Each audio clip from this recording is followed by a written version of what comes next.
Hey guys, how's it going?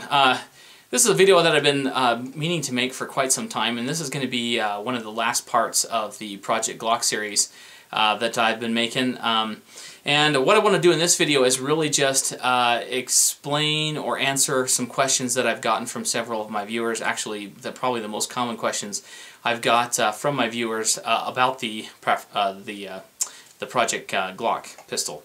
And one of the biggest ones is why did I choose a Glock 22 over a Glock 17? Why did I choose a Glock 22 40 cal when I was just going to have it run as a 9mm? The answer to that question has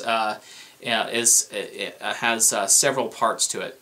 And the first part is that I needed a 40 cal test bed in order to do some 40 caliber ballistics tests. And so in the future I plan on doing a lot more ballistics tests and ammunition, and I wanted to have a 40 cal in order to do that. So to kill two birds, I figured we'd get with the 40 cal, the Glock 22. Now the second part of that is that the whole reason why we built this gun was to get DocTac Mom essentially get her a fighting pistol or a prep pistol. And we haven't really had one of those in the past for her, and so we wanted to fill that niche for her. And she really likes the larger frame Glocks, and so that's what we decided to go with. And part of us getting her a fighting pistol is we wanted to make it a perfect prepper pistol. And when I say a perfect prepper pistol, there's different criteria that I consider necessary for me to consider a firearm a prepping firearm.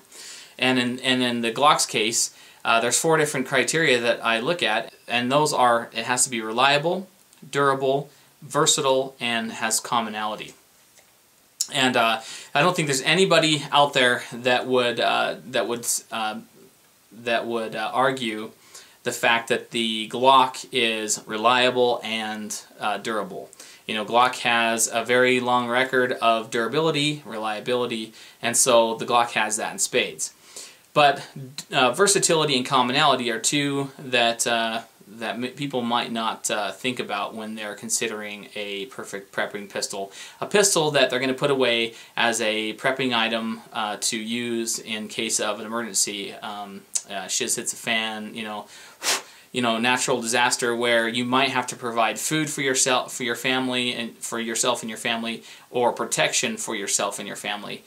The versatility that this firearm offers is that we now have the ability to fire both 40 caliber and 9mm from this firearm. So we have versatility in 2 different types of ammunition. 40 caliber covers your major law enforcement caliber. It's also a very, very popular civilian caliber as well, but it is huge in the law enforcement community. And that to me is important to have something that fires law enforcement ammunition, because there may be a time when I come across law enforcement ammunition and I want to have the ability to shoot that. The other thing is that it fires, the other caliber is that it fires 9mm. And 9mm is your major NATO round. It is also the most popular civilian major caliber out there, and it's very readily available. And so we cover 2 of the most common rounds, the 40 cal, which is the law enforcement side, and the military or NATO side, which is the 9mm. And so we have the ability to fire both of those from this firearm. Now the other thing is and when we decide to spend the money, when we decide to actually take the dive and spend the money, we are going to be getting a 22 conversion kit for the top of this gun. And that'll give it even more versatility, where we'll be able to fire my favorite prepping caliber, which is the 22 long rifle, from this gun. So we'll be able to shoot 40, 9, and 22 long rifle, which will make it the perfect prepping pistol in versatility, in my opinion. Now, if I ever do get a wild hair, I could also add a 357 SIG barrel to this. And you know, someday in the future, I might decide to test 357 SIG ammunition, and that might actually happen. But as of right now, it shoots 40 and 9mm. Soon to come, it'll shoot 22 long rifle, and we'll show you guys that conversion kit when we get it. Now that brings us to commonality. The one thing that the Glock has over many of your other polymer style pistols out there is the fact that it is one of the most common polymer style pistols. And because of that, it has commonality with many other people out there and their guns. And so if I ever had to utilize this in a long-term shiz hits the fan scenario, I would be able to most likely find replaceable parts for this gun. So it's something that we could shoot for a long time in between repairs because of its durability. But if I ever had to replace a part on the gun, I would probably have the ability to find a part for it due to commonality of this type of pistol.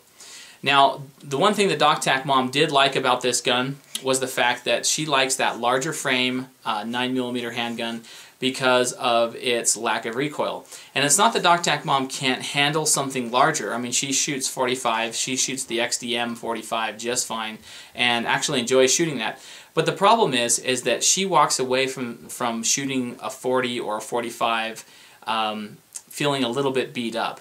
And so, but she can take this particular firearm to the range, fire 200-300 rounds through it, and walk away not feeling bad at all. That's one of the biggest reasons why we chose this gun for her, was because she can shoot it all day long and she enjoys it, and it doesn't freak her out, doesn't beat her up in any way. So anyway, guys, I hope that kind of helps answer your question as to why I chose a Glock 22 over the 9mm, over the Glock 17, the 9mm, because I wanted it to be versatile, and I wanted it to be something that DocTac Mom would enjoy shooting, as well as being a test bed for my .40 caliber testing, and as well as the Perfect Prepper pistol. If you do have any additional questions or comments, go ahead and leave them down below. Don't forget to subscribe at the upper left-hand corner of the screen. And don't forget to rate, favorite, and share the video with your friends. It does help the video out, and it does help our channel grow, and I really appreciate it. And as always, guys, thanks very much for watching, and we'll catch you in the next video. See ya. Yeah, right on.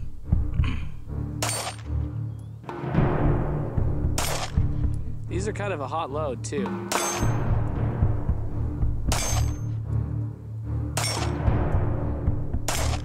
Hold on one second. Let me come around to this side.